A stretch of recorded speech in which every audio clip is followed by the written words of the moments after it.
Assalamualaikum warahmatullahi wabarakatuh. Bismillahirrohmanirrohim.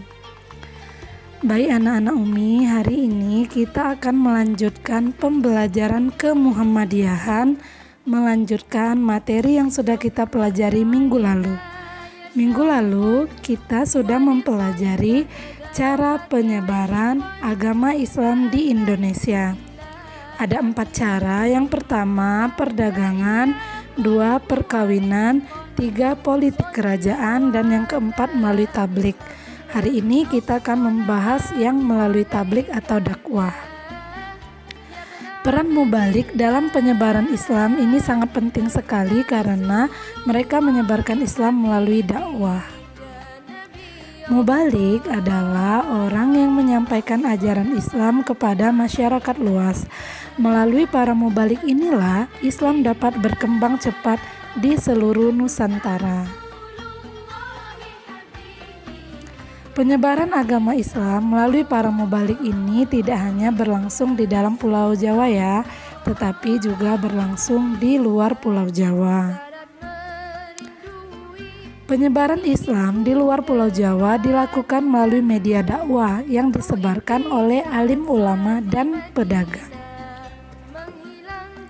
Berikut ini nama-nama mubalik yang menyebarkan ajaran Islam di luar Jawa, misalnya Dato' Ribandang dan Penghulu Demak. Para mubalik yang menyebarkan Islam di Pulau Jawa disebut wali sanga atau wali songo.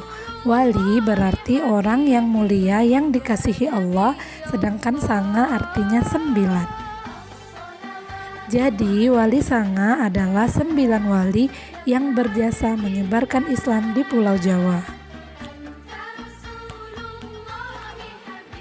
Wali songo juga berpengaruh besar pada kehidupan politik pemerintahan sehingga mereka diberi gelar sunan atau junjungan, yaitu gelar yang biasa digunakan untuk para raja-raja di Jawa. 1. Sunan Gresik atau Maulana Malik Ibrahim.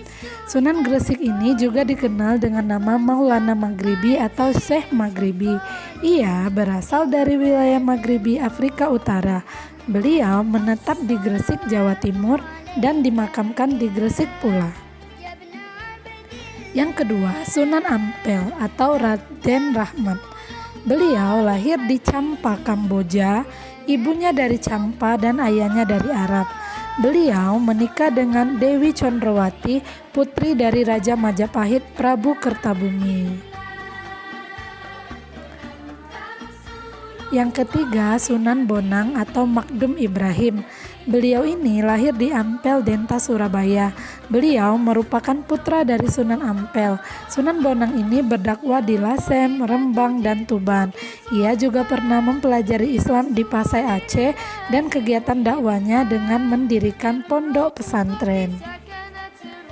Yang keempat, Sunan Giri atau Maulana Ainul Yakin.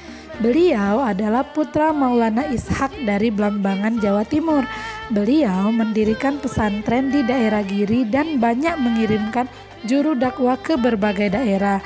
Beliau dimakamkan di Giri Kebon Mas yang terletak di Jawa Timur. Yang kelima, Sunan Gunung Jati atau Fatahillah.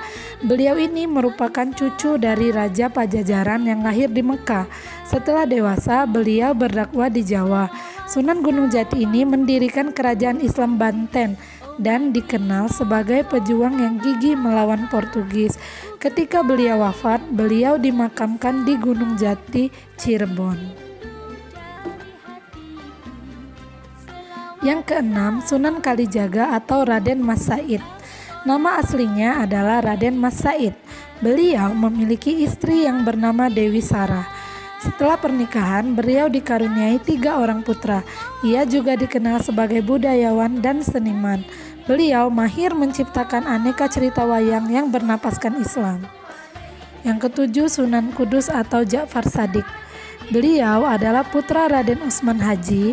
Beliau menyebarkan Islam di Kudus, Jawa Tengah.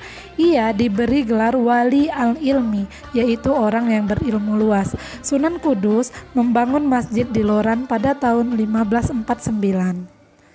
Yang ke-8, Sunan Muria atau Raden Umar Said. Beliau adalah putra dari Sunan Kalijaga dengan Dewi Saro.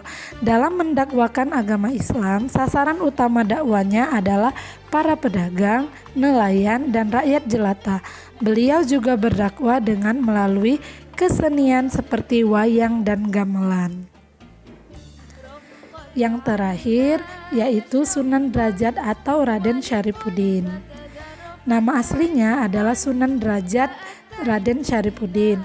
Beliau diperkirakan lahir pada tahun 1470 Masehi.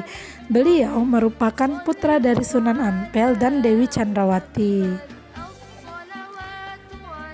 Nah, berkat perjuangan ke-9 wali tersebut, maka Islam bisa menyebar ke seluruh Pulau Jawa, bahkan ke seluruh Nusantara.